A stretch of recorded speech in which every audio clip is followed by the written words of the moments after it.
Well, what's going on, guys? Welcome back to another episode of the Commercial Service Masters Show. My name is Nick. Sorry for the delay here. I know I released the first video and then just kind of fell off of it because things have just been crazy around here with COVID going on. So everything's just been nuts and just been super slammed, trying to keep our heads above water. And we're getting through it, but it's just tough. So anyway, so hopefully I can get back on this and get some more content out for you guys. So today, I just wanted to make a real quick one. Basically, I just want to talk about something that I see out there that people tend to struggle with when they're moving from residential to commercial work, at least in our industry, and I'm sure it's similar for others. Again, I'm going to speak to all industries within the commercial service space. However, my experience comes from window cleaning. So if things are different, I do apologize, but I would love to hear from you guys. Like if you are in one of those industries, maybe plumbing or something, where things are just totally different. And if you want to be on the show, I would love to interview and get your ideas and thoughts on a lot of these things too, because I'm sure it could be helpful to a lot of people. So today, the thing I wanted to talk about was pricing. How to figure out your pricing to be competitive in a commercial market, because it is different than residential. So what I see out there a lot is these business coaches and all the forums and everybody out there is pushing really hard for you guys to be the highest price company in your market, which is absolutely okay. I don't disagree with that logic at all. But what happens is when you are the highest price person, let's say in residential, it's easier to sell your product, even if you're 100% higher than the last guy. It's easier to sell people on getting to do that based on your quality and your other unique selling propositions that you're offering outside of price, because you're dealing with a smaller number amount. You know what I mean? So like, let's say you go bid a house for window cleaning and your price comes out to $1,000, but the other competitor that bid on it was only $500, and maybe you just build a really good rapport with that customer. Or that prospect, and then they'll give you the work, hopefully, right, based on just liking you. And that's awesome. I 100% believe in that, but when it comes to the commercial space, you just can't expect that to be the case all the time. Because if you watch the sales video that I made, I talk about how the process in commercial work is always a bidding process. At least the bigger jobs with the bigger companies, there's always multiple bids that the property manager is required to get by their ownership, so that they know that they're getting a competitive price. They don't want to overpay for stuff. So it doesn't come down to just do we like you or not. It comes down to, is your price good, and do we like you? And do we think you're going to do a good job and all that? So be careful with that. When you get into the commercial space, you're going to have to take lower margins. It's just the way it is. Until you get really, really, well known and in high demand, at least initially, you can't really charge the highest price, by far at least, and still win a lot of work. So you obviously can be the highest price. I think we are one of the higher priced people in our market, but it still falls within that realm of where they're going to look at it. So again, in that sales video I talk about, they usually take their stack of bids and they go through it and they throw out kind of the highest price ones if they're just ridiculous, and they throw out the lowest price ones if they're ridiculous, because the high price shows, well, we just don't have a budget for this, or maybe they're just trying to inflate the prices to make extra money. They don't really know what they're doing. Or two, on the low end, if you're the lowest price by far, people are looking at that thinking maybe you just don't know what you're doing. So it's not good to be the lowest, of course, unless you're being the low priced company, which, then you have to have a sales pitch that speaks to that, like, oh, we'll beat any price type thing. And that's fine if that's the type of company you are. But your sales pitch just has to announce that, right? Otherwise, people just think you don't know what you're doing. So anyways, getting back to this. So that's the reason it's important, because it's not going to be the same. And so I like to think about it kind of like the Costco effect, right? You go to Costco and you expect to get a lot of things for a lesser amount of money per unit, right? Because you're buying in bulk. So because you're buying more of it, they're able to take a smaller margin. The same thing happens with your services when you're selling it to a big company. Your price isn't going to be $1,000 most likely. You might be charging 30, 40, 50,000. So if you're 2 times as much as the next guy, it's a little different than when you're 2 times as much for the $1,000 project, right? So your margin has to be a lot less. You're not going to be 2 times as much. You might be 10% higher than the next guy, and that still keeps you within that realm. So I hope that makes sense. Just keep in mind, your margins are not going to be as high in the commercial just because you're doing it on volume. So you're going to make up for smaller margins with higher volume, right? So how do we figure out where to price? I think the first most important thing you need to do is a break-even analysis on your company. That's where you figure out what all of your fixed costs are. And you can't necessarily, figure them all out. There's always going to be those unforeseen things, but you want to figure out what your basic fixed costs are, such as any overhead, like admin costs, basically anything that's not, any costs that are not related to producing revenue are going to be what are called your fixed costs. So if you have an office, you have to pay office rent or mortgage, whether or not you do work, right? Like they're not going to give you a break on the rent based on you didn't have any work for the month. So that's a fixed cost. It's not going to change based on how much work you have. If you have admin staff like an office manager or somebody that is, a scheduler, something like that, where they're not necessarily directly performing the work or doing the efforts that do bring in the money for the business. So those are going to be fixed costs. Yourself, if you're not out there doing the work, you're going to be a fixed cost on the business. So figure all those things out. So again, you got like your rent, your insurance, maybe health insurance. And I say those ones with a little bit of hesitation because those are technically related to the amount of work you do. Like our general liability is a percentage of payroll, or at least our rate is based on a percentage of payroll. However, the actual monthly cost doesn't change because you just, you get your quote once per year and you can either pay for it in full for the year or do the monthly premium. And that number is not going to change until you go to renew the next year, where they'll either hit you with if you went over your estimated amount, like you estimate your payroll is going to be 100,000 and ends up being 150, then they'll charge you a fee for that extra 50,000 before they'll renew your other one. They'll just make up for it. And it's kind of BS because if you go under it, they don't give you a refund. But anyways, I digress. So those things that are technically directly related costs, because of the way that they change based on your payroll numbers, because you're only paying them once per year, I think it's just easier to leave those as a fixed cost.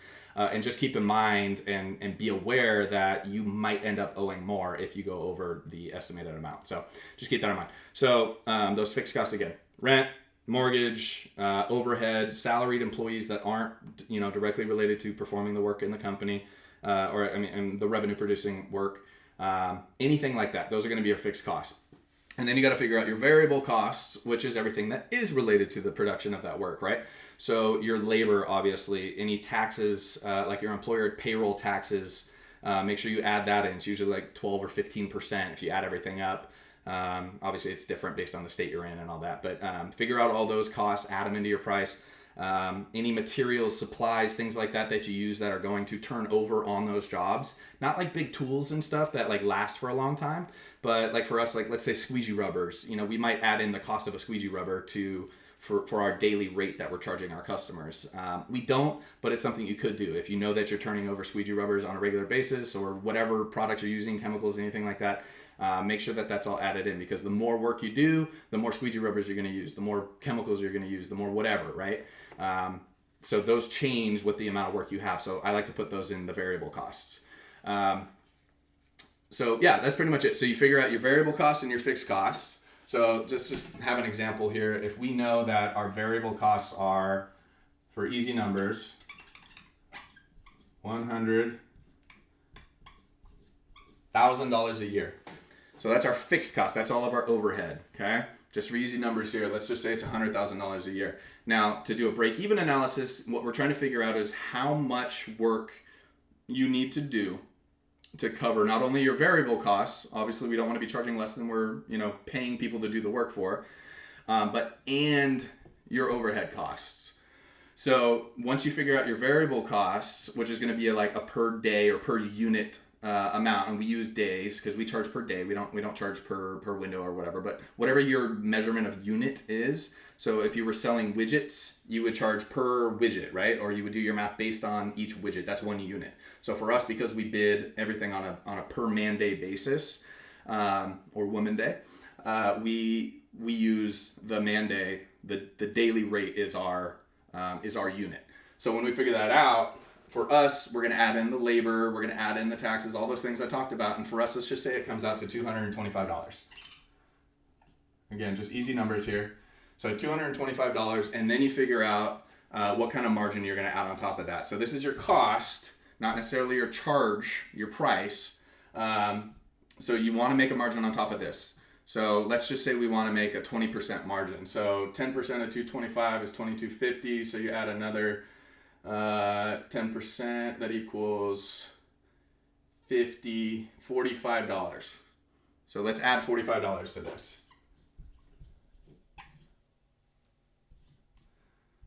So that would put us at $270 as our charge rate.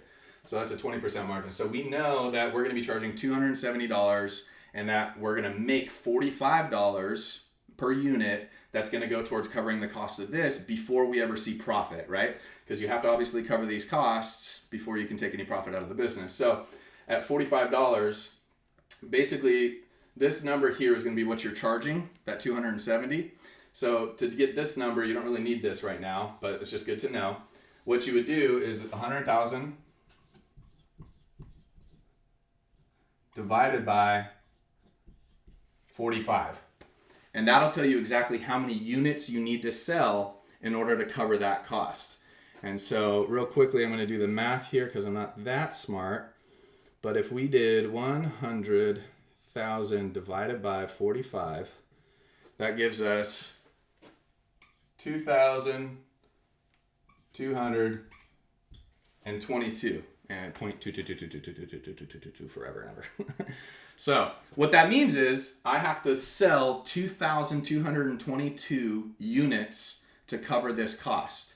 So because we know that that unit was a man day, it's real easy to then plug that in. Basically, you're going to find the average number of working days in a year, which is usually about 260, which is 52 weeks in a year times 5 weeks gives you 260 working days. 52 weeks, 5 working days per week, 260 working days. However, you want to keep in consideration things like sick days, vacation days, things that they're just not working. So figure out an average. So let's just say it's 250. They're going to have 2 weeks off per year that they're not actually working, producing revenue, right? Doesn't matter that that's a variable cost because we're just talking about what needs to go into the fixed cost. We have to sell 2,222, and then we're going to divide that by the number of working days. So 2,222 divided by, let's say, 250. And that would give us 8. So 250 working days to cover 2,222 units, right? So I'm not sure if I'm making sense here. Basically what that means is we have to, within that 250 days, work 2,222 man days, meaning units. We have to sell that many units, which means that the number that we get from this is going to tell us how many people that we need to be working for those 250 days. So what it comes out to is 8.8 or 9. So basically what that tells us is we need to keep 9 people working full time for the entire year just to break even and cover that cost, not to lose money, right? That doesn't even mean we're making money yet. But this is a good number to know because you can take this and tweak it a little bit and you can say, well, I don't see myself getting 9 people's worth of work all year. So you can do a few things. You can either lower your overhead. Maybe you have an office manager you don't need. Maybe you have rent a space that you don't need. So you can lower that number to make this make sense, or you can increase your margin, right? So if before we were covering $45 was our margin, then that means that it's going to take 9 men full time year round to cover that cost, right? But what if we increase that to $200? Maybe our cost is $225, but we add $200 as our margin, as our gross margin, which would give us a totally different number. So now let's do the math on that. 200 into 100,000 would give us, what does that give us? 500, something like that? I don't know. So if we do 100,000 divided by 200, now we're at 500. So that means 500, and then again divide that by our 250 working days, and now we've got 2. So if we have a $200 margin, gross margin per employee per day that they're working, we would have to keep 2 people working full-time year-round. So these are good numbers to know so that you can figure out, how much work you need to get on the books to actually cover your costs. But then it also helps you figure out, where can I get away with my pricing without losing money or overpricing it? Because a $200 margin is pretty good. And keep in mind that's gross margin, not your net profit, right? This is before you cover your costs here. So that actually isn't unrealistic. That's about what we get, actually, is about a 50% margin on our pricing. So if it costs us $100 to put someone in the field, we'll make $200, which means we have $100 that go towards our overhead. And then once the overhead is covered, then everything else is profit, right? So that's the basics of doing your break-even analysis. So now we know it's going to take 2 people full-time year-round. Okay, great. So what does all that mean? Now it means that we can go out in the field and start bidding and bid confidently, knowing how much work not only do we need to pick up to cover our costs for the year, but it also tells us, kind of where you can comfortably be when you're bidding stuff. So when you are going out there to bid stuff, there's a couple of things that need to happen. You have to, again, fall within that realm. So to figure out where you need to be in that realm, to even have your bid looked at, to be able to start the real sales process, the real rapport building time period, you basically need to be, again, within that realm. I know I'm just repeating myself here, but you have to be within that realm to even be looked at. So you have to make sure your pricing is correct-ish. And then once you start getting things going, then you can start adjusting your price accordingly. So, and what I mean by that is, when I first started bidding things, again, I was charging way too much. So what happened was we just realized that we weren't winning bids. So we started slowly decreasing the price. And this is just something that happens over time. You price it and you hope you get it. And if you don't, hopefully you can ask them why. And a lot of times they'll tell you, well, your price was too high. Great, now I know. And if that's a consistent thing, just one customer is not going to tell you the answer, right? You have to do it over time with multiple different bids to kind of see a pattern. So if you see a pattern of you guys aren't winning a lot of jobs, it might be because your price is too high. Again, always go back and ask them.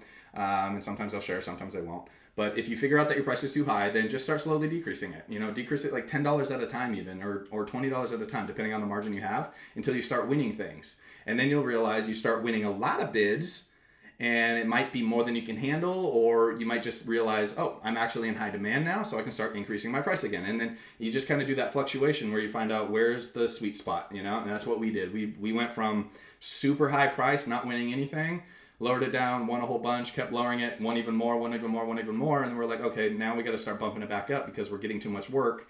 And it's not good to have that low margin work because that means you have a low margin for error, right? Like if you're only making $250 on a job and it costs you $250 to send someone out in the field for the day, if they go over by 1 day, then you just lost your profit.